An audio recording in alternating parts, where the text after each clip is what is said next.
Voilà, chers amis, vous prenez vos marques dans le sanctuaire et on m'a demandé avec beaucoup de gentillesse d'intervenir le premier jour pour vous parler de ce lieu et du lien entre les événements qui se sont passés ici et l'Eucharistie. Depuis des siècles, l'histoire du lot est donc indissolublement liée à la célébration et à la dévotion à l'Eucharistie. Il nous est impossible de séparer le culte marial du culte rendu à l'Eucharistie dans l'Église. Marie est intimement liée au mystère de la rédemption qui s'y accomplit chaque fois que nous la célébrons. Le Concile Vatican II nous dit, dans Lumen Gentium numéro 58, la bienheureuse Vierge avança dans son pèlerinage de foi, gardant fidèlement l'union avec son Fils jusqu'à la croix, où, non sans un dessein divin, elle était debout, souffrant cruellement avec son Fils unique, associée d'un cœur maternel à son sacrifice, donnant à l'immolation de la victime, née de sa chair, le consentement de son amour, pour être enfin, par le même Christ Jésus mourant sur la croix, donné comme sa mère aux disciples par ces mots, « Femme, voici ton Fils ». On ne peut pas séparer le sacrifice de Jésus du culte marial. La maternité de la Vierge Marie est intimement liée au mystère de la croix et donc au mystère de l'Eucharistie et donc au mystère de notre salut. C'est en mai 1664 que la jeune bergère Benoîte, âgée de 17 ans, découvre dans le creux d'un rocher, derrière son village natal, à Saint-Étienne, un petit peu en face dans la vallée, un petit peu plus bas, elle découvre là, dans cette anfractuosité du rocher, une belle dame, dont elle ne connaîtra le nom que 4 mois plus tard. Les premières apparitions n'ont pas lieu ici, mais au Vallon des Fours, derrière le village de Saint-Étienne, qui était un lieu où il y avait des fours à chaux. On chauffait du gypse, puisqu'il y a une veine de gypse qui traverse la vallée. C'est donc le 18 septembre 1665 que le pèlerinage sera reconnu officiellement, puisqu'après ces 4 mois de familiarisation avec le ciel, il y aura un mois de silence, puis l'apparition de Pindreau, où Benoît recevra sa mission de venir au lot, d'y accueillir les pécheurs et de les accompagner au sacrement de réconciliation. Officiellement, 2 prêtres jeunes et pas très expérimentés sont donc attachés au sanctuaire sous la direction du père Gaillard, qui était ancien vicaire général de Gap, et son expérience et sa sagesse ont posé alors les bases de ce sanctuaire. Parce qu'il faut le dire, les foules se pressent ici. Dans les 18 premiers mois d'apparition, il n'y a pas la belle route que vous avez prise. Il n'y a qu'un mauvais chemin d'éboulis du côté de Pindreau ou la descente du col de l'Ange. Il n'y a pas beaucoup de moyens d'arriver ici. Eh bien, dans les 18 premiers mois d'apparition, 130 000 pèlerins comptés viendront ici prier. Il n'y a qu'une toute petite chapelle, celle-ci, qui était évidemment fermée par une façade qui a été démolie au XVIIIe siècle, mais c'est la petite chapelle des apparitions où, pendant 54 ans, Benoît rencontrera le ciel. Les foules se pressent ici. En 18 mois, 130 000 personnes. Il n'y a pas de carpoolman, il n'y a pas de voiture, il n'y a pas de... Mais on vient ici, à pied, parfois de très loin. Les manuscrits que nous avons nous renseignent sur la manière dont ça se passait, parce que nous possédons tous les manuscrits du XVIIe siècle qui retranscrivent en quelque sorte le journal des 54 ans d'apparition. Et nous possédons encore aujourd'hui, un témoignage inestimable de l'époque, tout ce qui s'est passé. Et dès l'été 1665, on peut lire que on y va de toutes parts et en grand nombre. La sœur Benoîte, on l'appelle sœur Benoîte, mais elle est du tiers-ordre, elle n'est pas religieuse, c'est le tiers-ordre de Saint-Dominique et de Saint-François. La sœur Benoîte assure qu'on y a vu à la croix de mai, le lundi de Pentecôte, le 3 mai, 35 processions. Tout le vallon était rempli de monde, disent les manuscrits. On y disait la messe au pied des arbres avec des autels qu'on faisait et des pierres sacrées. On y apportait des vivres, et Dieu permit que, dans cette grande affluence de peuple, il n'y manque rien, que tous soient rassasiés, et chacun s'en va content, plus de l'esprit encore que du corps. Vous voyez un petit peu ce qui se passe. L'Eucharistie est célébrée tout de suite, tout de suite. On ne manquait pas de prêtres à l'époque. Et l'Eucharistie est célébrée, mais là, au pied des arbres, comme on peut, avec des groupes très divers et nombreux. Il n'y a pas de prédication, il n'y a pas de registre de grâce, mais aussi les marchands du temple s'installent et pullulent. Et Benoît essaye de mettre de l'ordre dans tout ce fourmillement de vie qui envahit le hameau. Les guérisons se multiplient, mais peu à peu, l'autorité diocésaine va commencer à bouger. Il faut un petit peu de temps, vous avez les autorités, et elle va mettre un peu d'ordre dans cet élan de foi. Le vicaire général d'Embrun, parce qu'ici, ça dépendait de l'archevêché d'Embrun, même si nous sommes tout près de Gap. Eh bien, le vicaire général d'Embrun, M. Lambert, va convoquer Benoît et va vraiment la menacer de la châtier si elle ment. Et les manuscrits nous disent Benoît, avec toute sa simplicité ordinaire, le remercie très humblement de ses bons avis. Lui dit ensuite qu'elle prierait Dieu selon ses intentions, et ajoute qu'il pouvait bien faire descendre Jésus dans l'Eucharistie par le pouvoir que Dieu lui a donné, mais qu'il n'a rien à commander à sa Sainte Mère, qui fait ce qui lui plaît. Voilà. Mais Benoît, elle est magnifique parce que ça ne laisse jamais démonter. Elle est solide dans son témoignage, elle se recoupe jamais, elle ne se contredit pas, et pourtant, les jésuites d'Embrun feront tout pour l'embrouiller. Mais non. Dès la Pentecôte 1665, un an après les premières apparitions, on signale qu'il y a un carnet de messe, et qu'il y en a pour 530 livres, 12 sols et 6 deniers. Je suis allé chercher tout ça, mais on voit bien que des intentions de messe sont données très vite. On va aussi installer des confessionnaux. Mais évidemment, cette modeste chapelle ne peut pas suffire. Et la Vierge Marie a dit qu'elle veut faire bâtir là une église en l'honneur de son très cher Fils et d'elle, car beaucoup de pécheurs et de pécheresses s'y convertiront. Cette église sera de la longueur et de la largeur qu'elle veut, et c'est là qu'elle la verra très souvent. Benoît lui répond qu'il n'y a pas d'argent pour la bâtir, qu'il faudra demeurer dans cette petite chapelle comme elle est.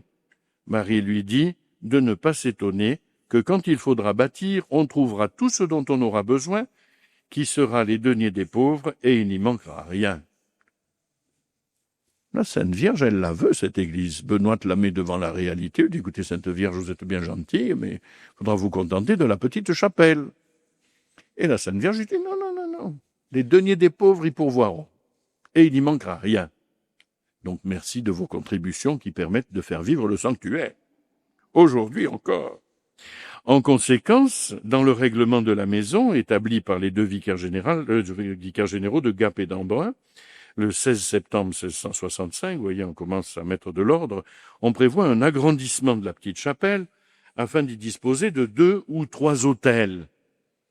Et la construction commence.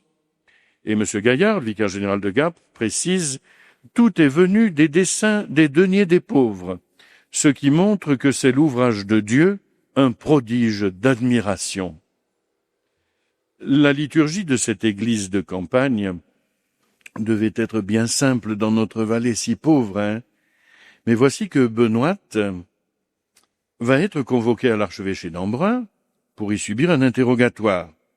Elle va y rester 10 jours. 10 jours. En ayant un grand désir de retourner au lot pour revoir la Vierge Marie. Mais le vicaire général d'Embrun lui demande de rester jusqu'au jeudi de la Fête-Dieu, où elle verrait quelque chose de beau. En ce jour donc de fête, où l'Église célèbre bien sûr de manière particulière la Sainte Eucharistie, Benoît de fête verra à la cathédrale d'Embrun tout le faste que l'on pouvait déployer à la Fête-Dieu de l'époque, mais surtout elle verra la Vierge Marie dans la cathédrale d'Embrun. Le vitrail qui est ici en fait mémoire.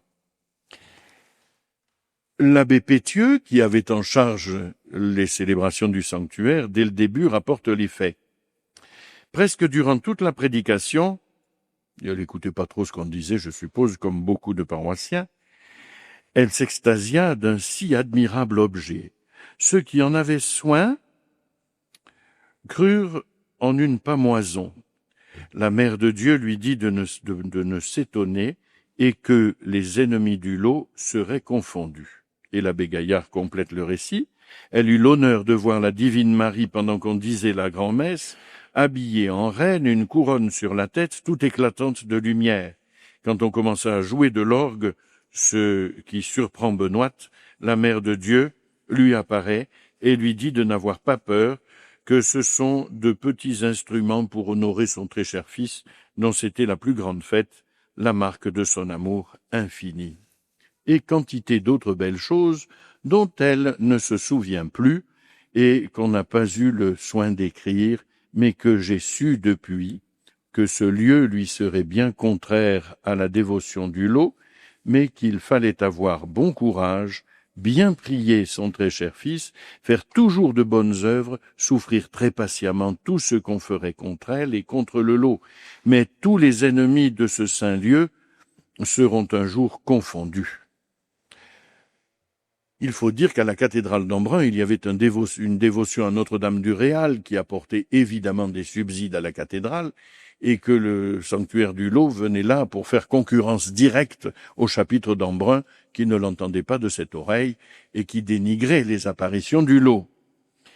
On imagine bien la scène, vous voyez, Benoît dans cette cathédrale tout illuminée, elle qui ne connaît rien que sa petite chapelle et l'église de son village.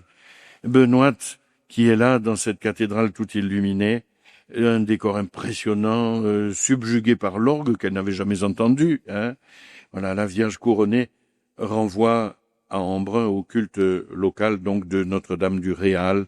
Elle dit c'est un sanctuaire royal. Et Benoît en reste transporté tout le lendemain avant de revenir à son village. La tâche de Benoît, ce sera d'accompagner les pèlerins vers une vie chrétienne plus authentique, plus vraie.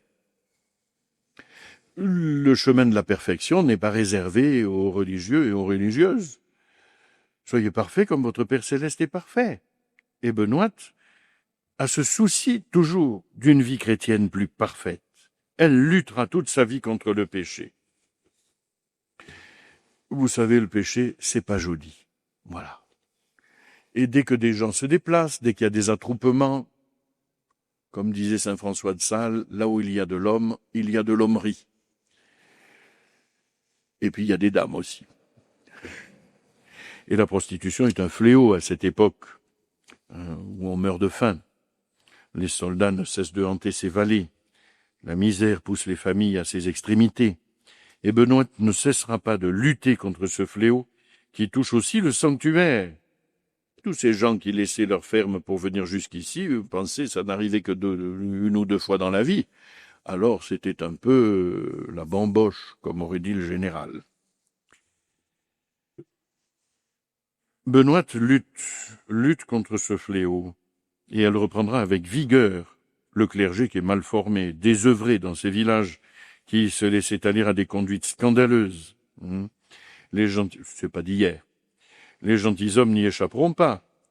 Et la Vierge Marie aussi avertit le clergé de bien éduquer les enfants et les pénitents au respect envers le Saint-Sacrement et à le recevoir avec une profonde vénération, dit-elle.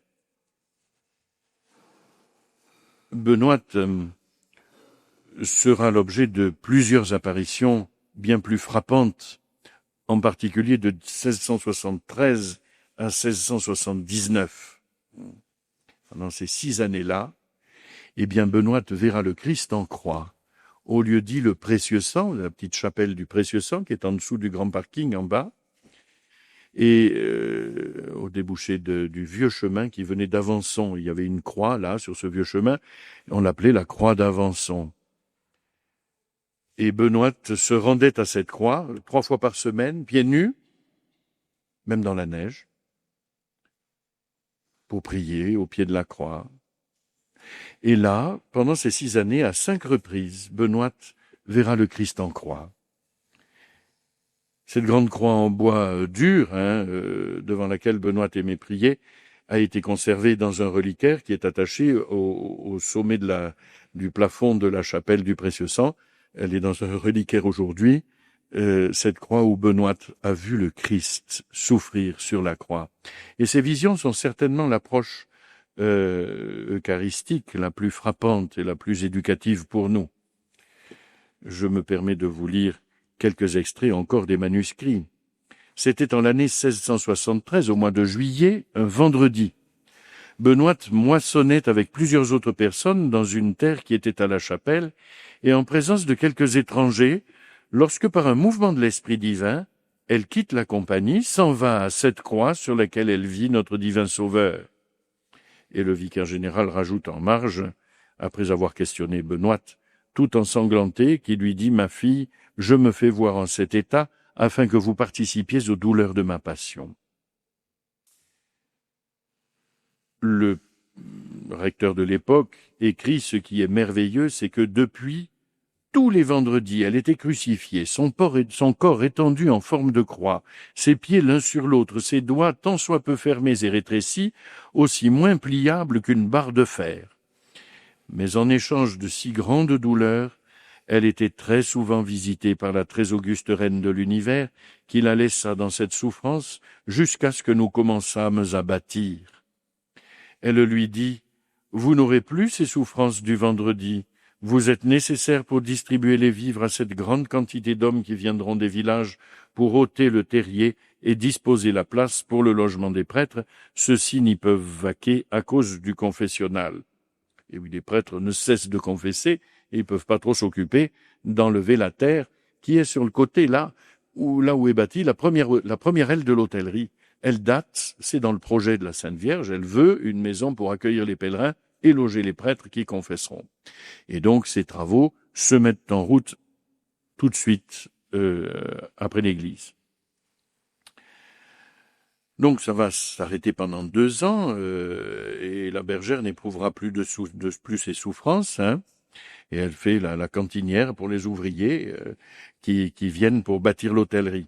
En 1679, poursuivent les manuscrits, au mois de novembre, Benoît retournant à la même croix pour adorer notre Sauveur en vue de la croix, cet aimable Jésus lui parut tout sanglant sur cette croix et perça son cœur de tant de compassion que durant 6 mois, elle était inconsolable. D'abord, elle reprit les souffrances du vendredi qui lui ont duré jusqu'à la visite que fit l'archevêque d'Embrun au retour d'un voyage. C'était un jeudi matin. Comme c'était le jour où les souffrances commençaient, nous lui en dîmes le commencement et les suites. Il voulut voir Benoît en cet état, accompagné d'un fameux médecin de sa mère et des prêtres de ce saint lieu, par 3 fois, au commencement, au milieu et à la fin de ses souffrances. Le médecin, raisonnant selon les causes naturelles, attribuait ces souffrances à une infirmité corporelle. Mais Dieu voulut faire voir à Monseigneur la merveille, car étant revenue de ses souffrances, elle vint voir Monseigneur avec la même gaieté que si elle n'avait rien souffert. Cela surprit l'archevêque, et comme le médecin disait qu'il y avait du remède à son mal, Benoît lui répondit qu'elle n'avait pas besoin de ces remèdes. Elle me dit d'assurer Monseigneur que la très digne Mère de Dieu la délivrerait sitôt que Monseigneur serait en peine de cette merveille, et qu'on lui persuaderait d'en douter. De fait, le samedi suivant, la Mère de Dieu lui dit « Vous ne souffrirez plus ces douleurs du vendredi, mais vous en aurez d'autres. » Et désormais ces phénomènes ne parurent plus. Et le recteur Pétieux ajoute cette remarque « L'affliction qu'elle reçut de Jésus vu sanglant était si grande qu'elle disait « Mon doux Jésus, si je vous vois encore quelque temps en cet état, je suis morte. » Elle se mourait la vision finie si un ange apparu ne lui dit Ne vous troublez point, ma sœur, quoique notre divin maître vous ait paru dans cet état, il ne souffre rien, ce n'est que pour vous faire voir ce qu'il a souffert pour l'amour du genre humain. Et le vicaire général rajoute 2 précisions importantes. C'est le jeudi vers 4 heures du soir que commençait la souffrance de la bergère, et elle se terminait vers les 9 heures le samedi matin. C'est intéressant, pourquoi? Parce que c'est une durée de 40 heures.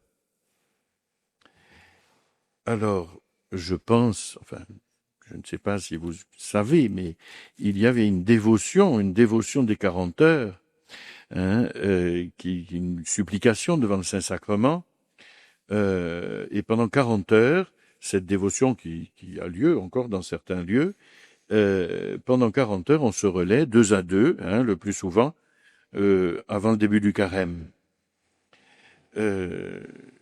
40 heures, c'est le temps que l'on estime entre la mort de Jésus, le dernier repas de Jésus, son agonie, et jusqu'à sa résurrection au petit matin de Pâques. Donc ainsi, Jésus passe par la mort durant 40 heures. Cette tradition nous est déjà rapportée par saint Augustin, même si les heures ne faisaient pas 60 minutes au Ve siècle. C'est en 1604 que les 40 heures commencent à être célébrées à Gap. Donc vous voyez, il y a tout ce climat de dévotion qui nous est un peu étranger aujourd'hui, nous qui sommes là comme des martiens dans la culture d'aujourd'hui. À l'époque, ça n'est pas le cas. En 1618, on dit que 100 000 personnes s'étaient déplacées à Gap pour les 40 heures. Des décors extraordinaires, des musiques magnifiques sont mises en place pour exalter l'Eucharistie. C'est la contre-réforme. Des prédications frappantes sont organisées. 10 ans plus tard, en 1628, on rapporte que durant les 40 heures, 1500 protestants ont abjuré.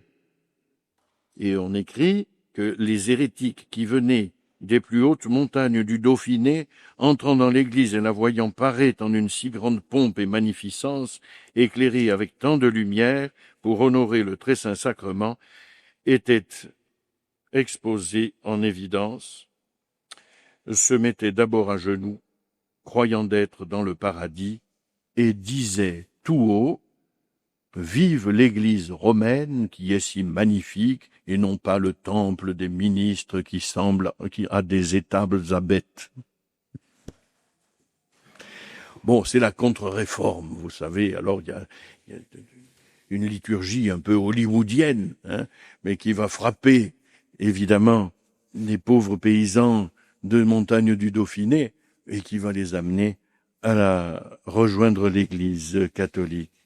Mais on voit là la machine de guerre de la contre-réforme. D'ailleurs, l'organisation technique des cierges, etc., on appelle ça une machine des 40 heures. Voilà. Donc c'est vraiment, toute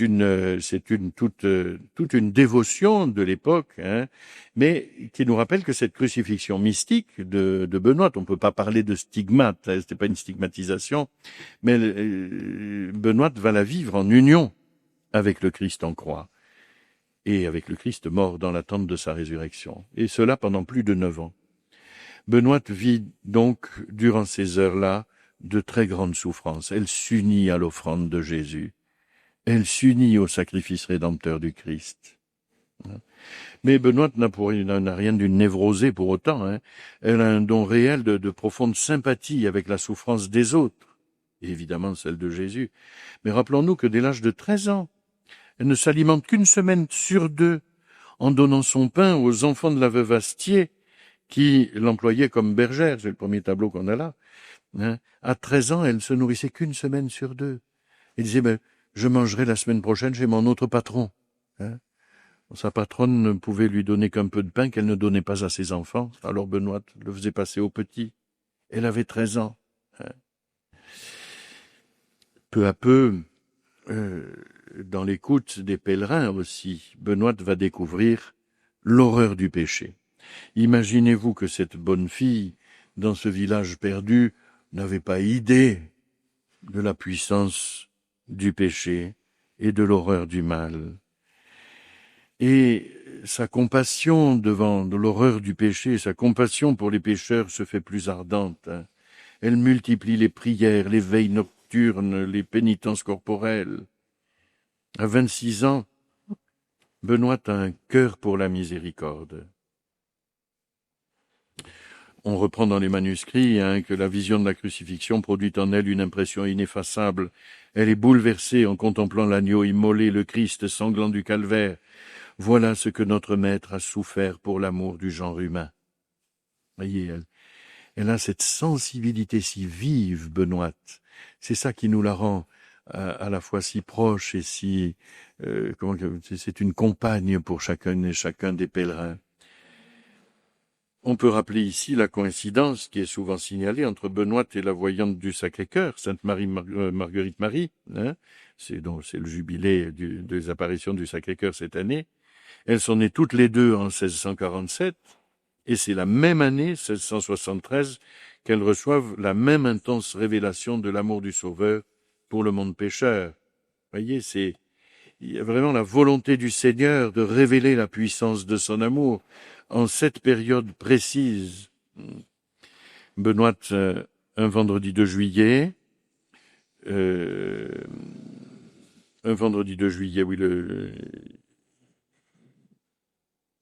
en fait sa compagne, voilà. À partir de ce jour, notre tertiaire dominicaine s'infligera des mortifications nouvelles, dans la ligne de la piété de son époque, bien sûr, où on utilisait les cilices, les flagellations, tout ça était très courant. Mais dès 1684, son sens du sacrifice rédempteur va s'approfondir, elle comprendra mieux le rôle de la patience et de la mortification de la volonté dans sa vie pénitentielle. Cette vision du Christ à la bergère a été mise à l'honneur sur le tabernacle du sanctuaire du Lot, que l'on peut voir, où Benoît se pâme devant la croix en présence de 3 anges, ce qui nous aide et qui aide Benoît à mieux pénétrer le mystère de la célébration eucharistique.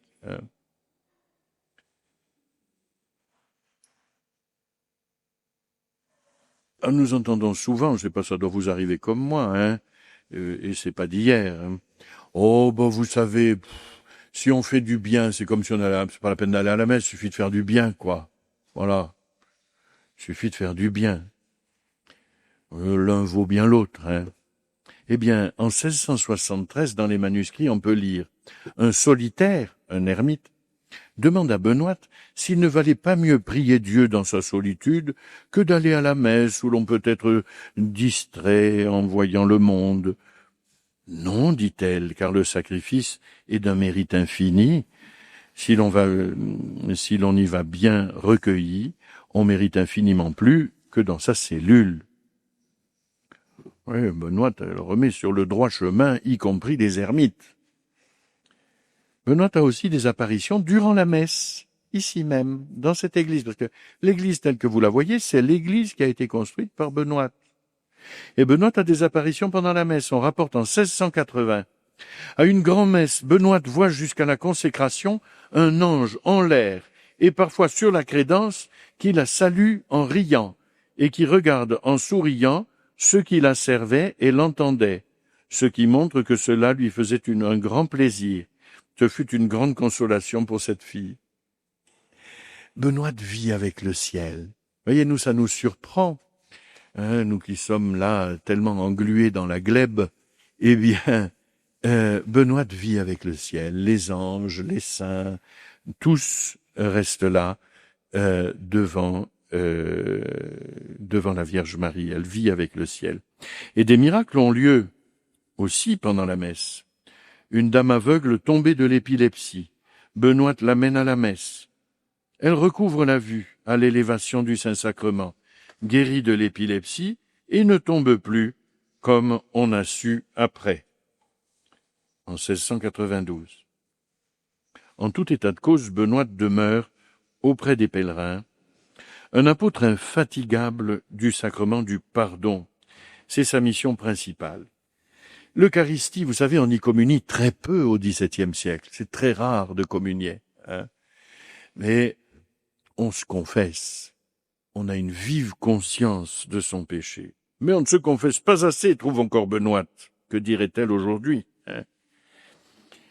Mais sa mission principale, ce sera là. Hein, on lit dans les manuscrits, l'estime que Benoît avait pour la confession. Elle a toujours cru qu'il était difficile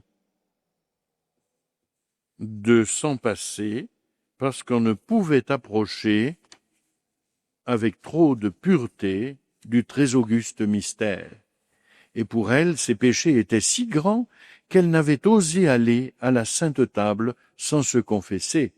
Elle disait que la confession est un lavoir et la plus belle préparation qu'on peut apporter à cette aimable table. Voyez, on ne s'approche pas du Christ n'importe comment. Moi, je suis toujours frappé, vous savez. Ici, de temps en temps, nous recevons monsieur le préfet, monsieur le président du département. Alors là, on met le costume, on met les décorations.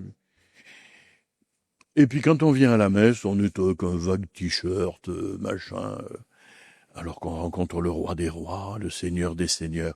Mais j'ai l'impression que parfois notre âme, c'est un peu pareil. Voilà, hein.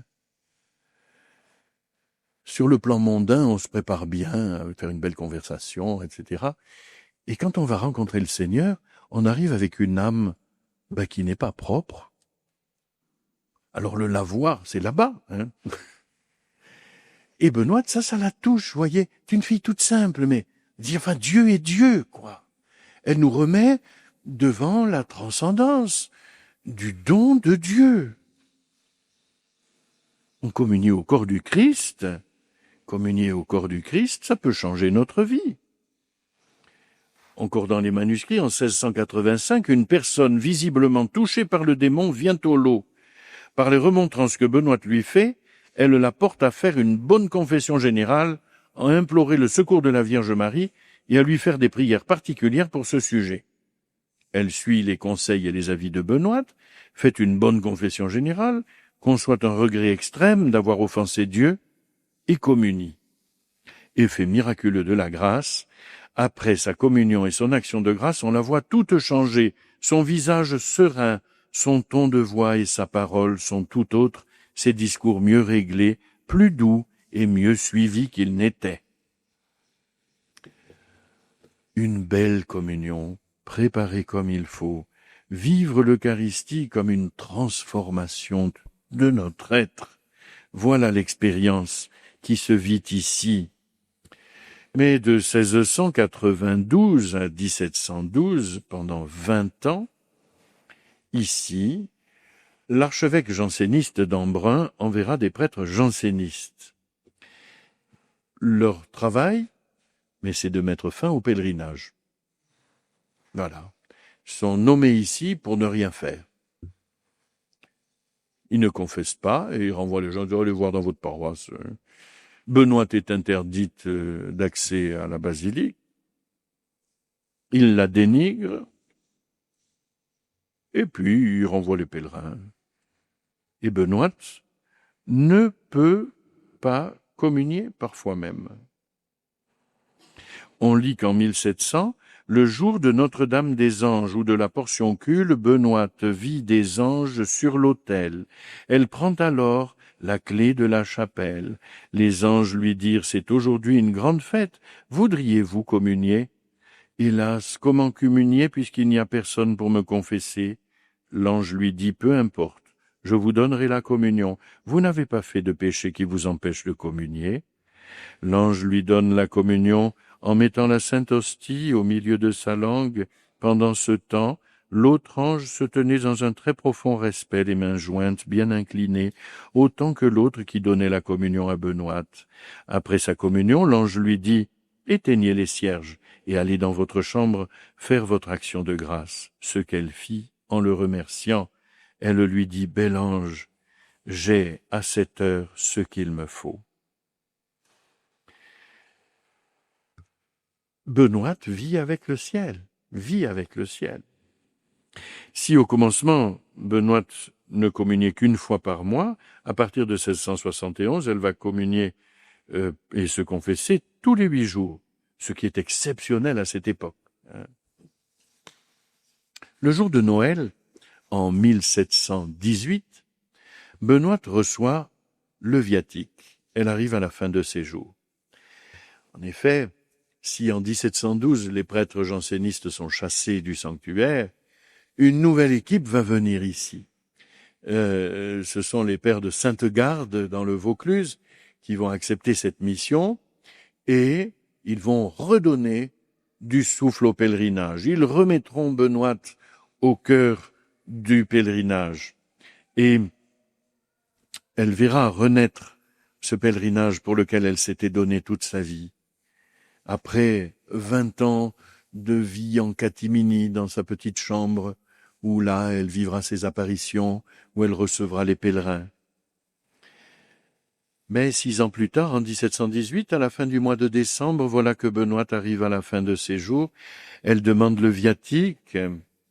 Elle est usée par les pénitences, par les violences que le démon lui faisait subir. Elle a vécu de grandes épreuves, de grands combats, un peu comme le curé d'Ars contre le démon, avec des coups, des bleus. Un témoin nous dit qu'elle reçut le viatique avec une très profonde dévotion, après avoir demandé pardon 2 fois à tous. Durant ces derniers jours, elle aime embrasser les pieds du crucifix. Puis elle reçoit l'extrême onction.